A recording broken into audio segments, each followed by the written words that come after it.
On today's throwback, we got some boxes. Now, what's inside those boxes?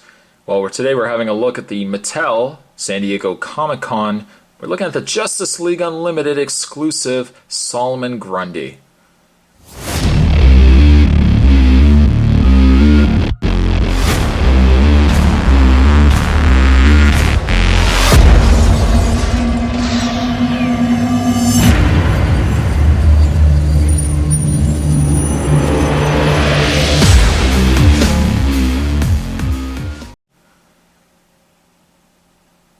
You'll see that there's actually two boxes because not only are we going to be doing a throwback on the original Solomon Grundy, but we're also going to be having a look at the variant glow-in-the-dark Solomon Grundy as well. I think initially when I did the first review, the original review of these guys, I think I might have actually done them independently. And I thought, well, if I'm going to do a throwback, you know what, I'll just do them together. You get the best of both worlds in one video. There you go. Package-wise, they're basically in the exact same outer box. You can see that there's some stone, probably brickwork going on there. One thing I always like about Mattel and really San Diego Comic-Con exclusives is they always seem to go above and beyond when it comes to packaging. Some really solid packaging overall. Now inside the package, we just reach in. Here's my hand. We reach in and we pull these out. And we'll just put that to the side. There's the variant. And reaching in once again. Reach. There we have, oh, he's loose. There we have the original.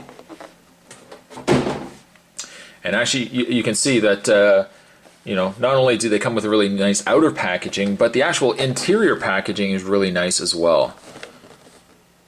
You can see that Solomon Grundy comes in like a sewer open window box, which I think is really nice. Now they're same kind of stonework, but of course colored. On the back, it's a picture of Solomon Grundy. Hee-haw is what Hawkgirl is saying. And he apparently is yelling "Born on a Monday." I don't know why he would. Because he just kind of go up to everybody, "Born on a Monday! Born on a Monday!" I know, we get it. You're born on a Monday. One thing I like about the packaging, though, is there's a little skull underneath there, a little skull tag. And the idea is when you pull it, the whole package shakes. Why does it shake? It could be that Grundy's just angry, he's getting his aggression out. And pretty much it's just these side pieces, the side liquid coming out of the grills is really what's shaking in the package. I don't know. It's a bit hokey, but you know, all things considered, at least it's something. So that is basically packaging on the two. The packaging will be the exact same on both of them. Oh, and then also there's a manhole cover, which I think is kind of a nice added touch. A couple of footprints. Very nice. So there you go. There's packaging on the two. Now what I am going to do, I'll take a bit of a break. I'm going to get both of these out. And once they're out, we're just going to do a little comparison on the two. So stay tuned, guys. There's certainly more to come. Don't go anywhere. Be right back. And just quickly before I actually have a look at the two Grundys, if anyone was wondering the inside, how does the inside work, Spot? Well, I'm no Mr. Wizard, but I broke it down. I took it out of the package, and it's basically this little piece right up here rotates. We pull the cord. Well, I guess it doesn't really rotate. There's a piece inside that rotates and it vibrates this whole piece. I guess if you wanted to, you could put it in water. You have yourself, you have yourself like a little motorboat. I don't know. I kind of like the skull. I would even make that into a necklace. The hole's already there. I just would have to put it around a rope, wear it around my neck. I definitely think that would pick up the chicks. Moving that aside, and we have basically the two Grundys. Now, the two Grundys are essentially exactly the same. I want to say there's two main differences between the two. For starters, let's actually put the variant down, and we'll zoom into the regular Grundy. And the Sculpt sculpt, first of all, on his head is really nice. Is really, really nice. You can kind of see his, you know, his protruding jaw, the detail work on his cheek area, his low brow.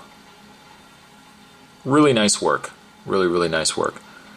Coupled that with the paint. I think the paint is really, really nice too. You got this nice bright white with the stark contrast of the black outlining of the eyes. The eyes, you can, I think they did a good job on the eyes for how small they are too.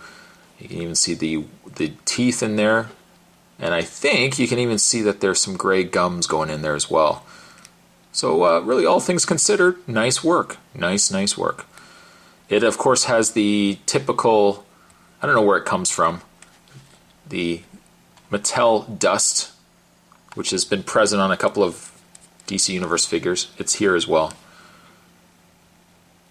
Now he's got himself a rubber coat on. The sleeves are actually just plastic because there's just one piece to the arms.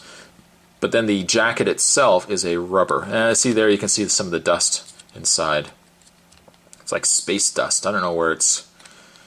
You can open it up, and inside you have his interior shirt, all ripped. You can see his big burly chest. Big man chest. But he's got this really nice rubber jacket on. I like that quite a bit. Down below you can see he's got the ripped pants and his boots. He's a stocky figure. He is a little shorter than I believe the Dark Side, but certainly he's a lot wider. I think the work on the hands is really, really nice. I believe initially the plan was to have these jointed, the shoulders, very similar to Darkseid and Doomsday, but then they just decided to have a single swiveled arm, and I'm really alright with that, because most of the Justice League figures have kind of stayed constant like that, and I think I'm okay with that. By the way, his articulation is that he has, he's swiveling the head.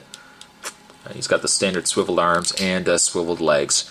Now his legs don't go very far forward. That's alright, he's a slow walker anyways. But all things considered, a really nice figure. Oh, and there's a rip in his shoulder there. So there's the original. Put that down there. Oh, by the way, this, you know, if you're filling out the, you know, the Injustice League, you know, he would be perfect for that. I think we have everyone now. Just trying to think here. We got Luthor. Now, technically, we have the armored Luthor, but it's a different head sculpt. What else do we have? Cheetah. Grundy. Shade. Was Shade part of him? I think Shade was. Joker. And I think that's it. I'm getting them confused with the Secret Society, which was Grodd, Giganta, Shade, Star Sapphire, Clayface, which we still need desperately a Clayface, and Killer Frost? Is that right?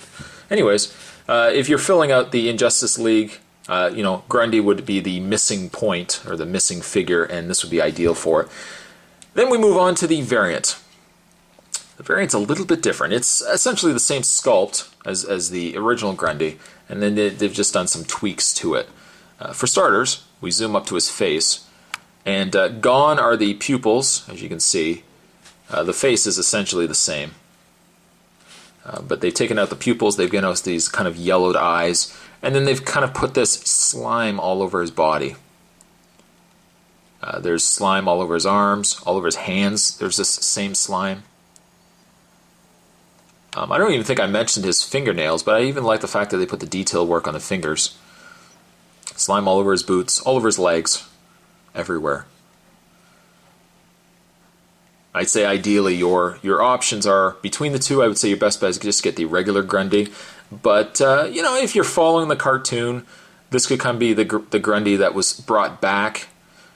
Wake the Dead? Was it Wake the Dead where Hawkgirl had to fight him, and basically by this point he was just a zombie and he just had the blank stare in his eyes? You could kind of recreate it with the variant here. He's got that glow-in-the-dark paint. Can't really see it, but it would be glowing in the dark. The other thing that they've done, if you'll notice, the original Grundy had this rubber jacket. Now the variant, for one reason or another, and I don't honestly know the reason why, because they probably could have put this on the rubber jacket and just been fine with it. They actually ended up giving us a cloth coat. Sleeves, again, would just be the regular plastic, but then they gave us this cloth coat. I don't know, it's alright, but I mean, you know, if given the choice, I still prefer, I think it translates better with the rubber jacket versus this cloth, but, you know, it's a nice difference between the two. But that would be the only difference between the two figures. Again, it's a matter of preference. You guys can let me know down below which one you prefer. I still have to go with the original Grundy if given the choice. But, you know, if you want to, again, be kind of following the cartoon, you could have the two different versions of Grundy, you know, when he was brought back and whatnot. As for ratings, I think the real best bet is to go with this guy. This Solomon Grundy, I'm going to give an 8.5 to. Can't go wrong with this one. And to find him now, probably I would say your best bet is eBay. As for the repaint, the gold glow in the dark, the glow in the dark painted Grundy with the cloth. Unless you really want to get both Grundys, I could say this guy would be a pass. I probably I'd give this guy I don't know, maybe a 7. I think the slime is a little too much on him. But you guys can let me know down below.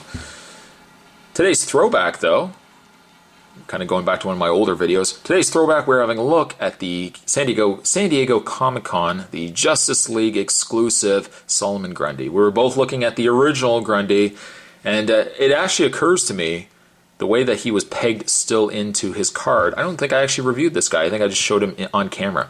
So there you go. I did both. You're welcome.